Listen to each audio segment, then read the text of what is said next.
Des candidats dans toutes les communes de l'arrondissement. Le sous-préfet a fait le point hier à 18 h lors de la clôture de dépôt des candidatures pour les élections municipales. Un nombre suffisant de candidats est en liste dans chacune des 83 communes de l'arrondissement. 961 personnes sont candidates dans les communes de moins de 1000 habitants et 55 listes ont été déposées dans les communes de plus de 1000 habitants. Record de l'arrondissement pour Sarreguemines qui compte 7 listes. Les électeurs auront le choix. Rendez-vous aux urnes le 15 mars pour le premier tour des élections municipales. Céleste Lette tire sa révérence. Il a présidé pour la dernière fois le conseil municipal de Sarreguemines. C'est la fin de 31 ans de politique. Il a démarré en tant que conseiller municipal en 1989 aux côtés de Robert Pax. Il a ensuite été élu maire en mars 2001.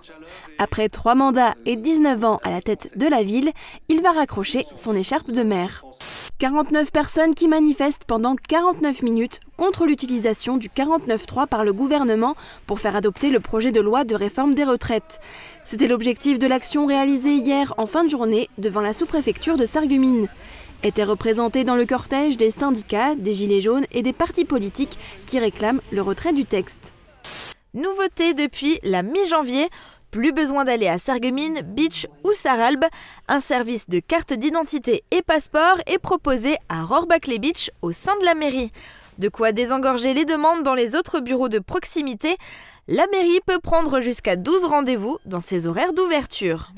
C'est parti pour le mois de l'enfant jusqu'au 1er avril. Plusieurs animations et rencontres sont prévues dans toute la ville, comme à la ludothèque Beau Soleil par exemple. Cette année, nouveau défi, ne pas diaboliser les écrans, mais proposer des alternatives pour s'en passer fréquemment. Salon du bien-être animal, première édition organisée par l'association Beacher Cats à l'espace René Cassin de Beach. Un événement avec un double objectif, faire connaître les acteurs locaux animaliers et informer au mieux le public. Pas de vente d'animaux, uniquement des conseils et un partage de connaissances pour accueillir au mieux chiens et chats. Campagne de dons pour la citadelle de Beach. Des travaux à hauteur de 356 000 € doivent être réalisés sur le bastion nord-ouest et l'ouvrage à Corne de la Grosse Tête. La région, la commune, la DRAC et la Fondation Berne vont aider au financement, mais la commune fait également appel aux dons de privés, entreprises et mécènes sur le site fondation-patrimoine.org.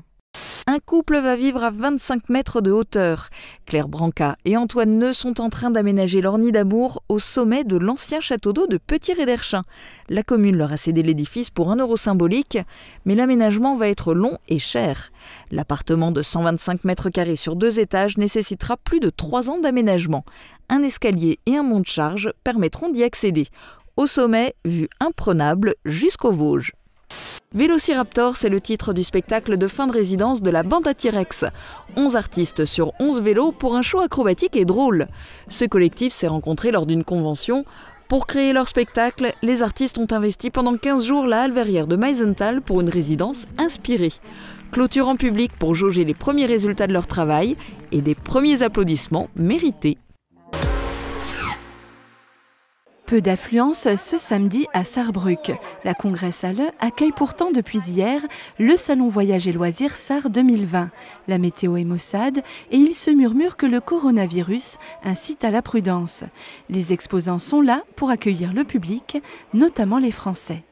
Se regrouper pour mieux soigner, c'est le but de cette maison de santé où plusieurs praticiens sont réunis au même endroit.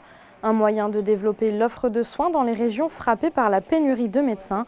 Forbach vient d'inaugurer la sienne. Ouverte depuis le mois de décembre, elle accueille déjà 4 praticiens, parmi lesquels un médecin, 2 infirmières libérales et une sophrologue. À l'origine du projet, le docteur Dorian Ohana. Le gouvernement a décidé de couper court aux échanges à l'Assemblée nationale concernant le texte de la réforme des retraites. Édouard Philippe a annoncé samedi vouloir recourir à l'article 49.3, faire adopter ce texte sans vote de l'Assemblée. De quoi provoquer la colère des opposants qui ne sont pas prêts de renoncer. Fin janvier, le maire de Folklin-Gobivin, Alain Marchetto, et l'adjudant-chef de la gendarmerie de Bérennes-les-Forbach, Alexandre Ruiz, avaient présenté aux habitants le dispositif Participation citoyenne, plus couramment appelé voisin vigilant. Un délai de réflexion d'1 mois avait été laissé aux potentiels adhérents. Cependant, aucun habitant n'a fait la démarche de s'inscrire. En attendant, le dispositif est mis en berne dans la commune de Folklin-Gobivin et Alexandre Ruiz tiendra une nouvelle réunion publique à la fin de l'année. Pour aider l'association Envol Lorraine à prendre en charge les autistes, l'IFSI de Forbach a fait une collecte de dons lors de ses dernières portes ouvertes. Vendredi dernier, l'association s'est vue offrir un chèque d'une valeur de 850 €, une petite aide qui leur sera précieuse. Une réforme dans les tuyaux depuis un moment déjà, mais qui, à quelques jours de sa mise en place, soulève encore des questions pratiques pour les enseignants. On refait tout sauf poussette, ça veut dire on repart toujours avec le même volume de pieds. L'examen est quelque peu modifié, alors il faut revoir 20% de la formation enseignée. Les coiffeurs partenaires leur proposent une coupe, celle qu'ils veulent, et c'est gratuit. Une manière de laisser tomber la notion du paraître, très importante dans notre société, afin de montrer que même dans la déveine, tout le monde peut être bien quand même dans sa tête. Pour capter l'attention, un seul mot d'ordre, l'originalité.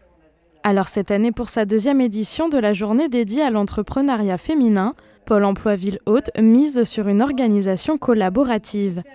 Les deux porteuses du projet, Solange Traoré et Stéphanie Thiel, ont imaginé un forum bien spécial qui change du traditionnel salon ordinaire, mais pour ça, elles ont souhaité faire participer leurs partenaires. Un temps gris, des températures fraîches et du vent, des conditions qui ne rebutent pas les amateurs de trail.